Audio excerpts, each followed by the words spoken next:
So to be able to take that kind of pain and rage and all those emotions that Eric kind of represents from being Black and brown here in America, I was able to kind of put that, into a character and put it on screen. So that's something that I didn't take lightly, and I didn't have a process. I'm not like one of these, some people are methods or people are this or that. I just did whatever I felt I needed to do or whatever I felt was right in the moment every step of the way. So it was no real plan. I didn't have an escape plan either. So really? Like every day was just going into this place, and I just tried to stay there as long as I could. And then when it was all over, I think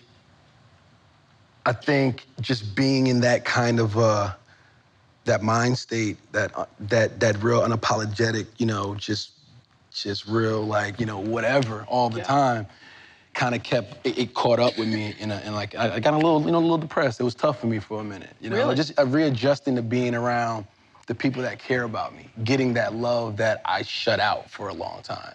Like I shut out love. I didn't want love and affection. I wanted to be in this lonely place as long as I could in order to kind of capture the essence of what Eric, Stevens was, what Killmonger was. So when we wrapped the film, I'm like, in my mind, I was like, okay, cool, go back to, regular life, get back to LA and be cool. But it was a little tough for me at first to kind of like accept that. It was hard love. just to lay him down and be done with it. Yeah. How did it take you a while? It took me, I don't really know exactly when I came out of it, but, I went to therapy, I started talking to people, started unpacking a little bit. And like your mind is so powerful, your mind will get your body past a threshold that it would have given up on way before. Like there were moments where physically I probably shouldn't have continued, but my mind was like, no, we're almost to the finish line. You got to get past that. You got to get past that line. But as soon as I got past that line, my body said, okay, we can shut down now. Yeah. And then it would shut down after that. So I think honestly, therapy, just talking to somebody was something that really helped me out a lot. And as a man, I think, we get a lot of slack for it of, I don't even talk to nobody, you know what I'm saying? That whole, what it is to be a man, being masculine, like that. That doesn't, I don't really subscribe to that because I feel like everybody needs to unpack and talk, whether it's, at a therapist or it's, a close friend or a family member or somebody.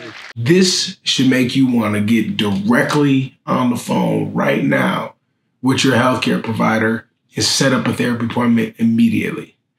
We're talking about an actor somebody who embodied his role so well and studied it and isolated himself purposely to really feel like this character Killmonger, that it caused him to literally go into a depression. And he's not even a depressed person. We're going to talk a little bit more about this. And hopefully by the end of the video, you'll have a therapy appointment set up because everybody needs therapy. Everybody. Ready, set, go!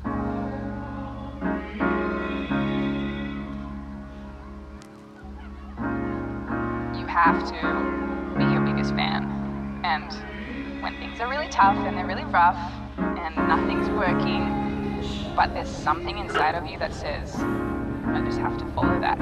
Because you don't know who you're gonna meet, who you're gonna meet, who you're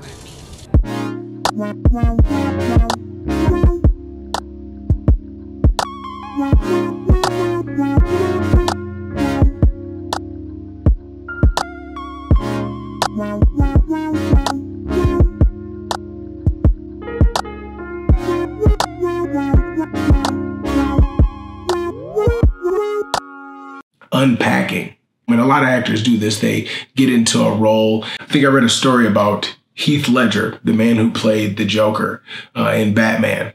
And I believe there was like a time he had gotten so into his role that he spent days awake to really just embody what it meant to be crazy, what it meant to be the Joker, just this weird person. And he needed that energy. He needed those vibes. He needed to feel it internally. He wanted to be him.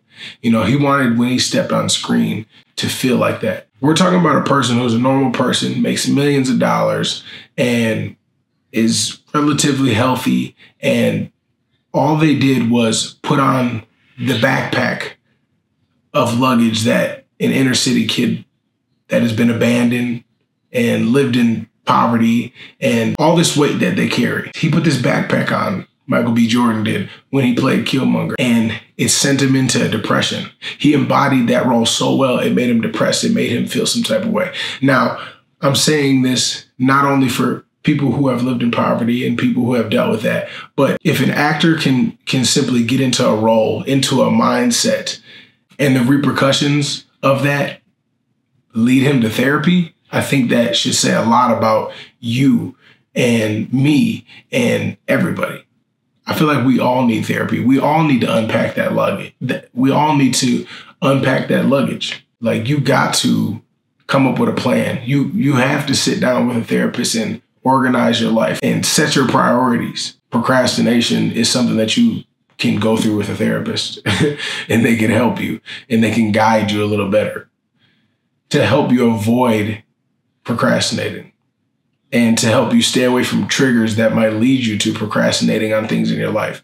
It should not take you 3 months to complete an activity that you know for a fact you can do in an hour if you just sat down and got it out of the way. Everybody needs therapy. Call your doctor, set up a session, get in there.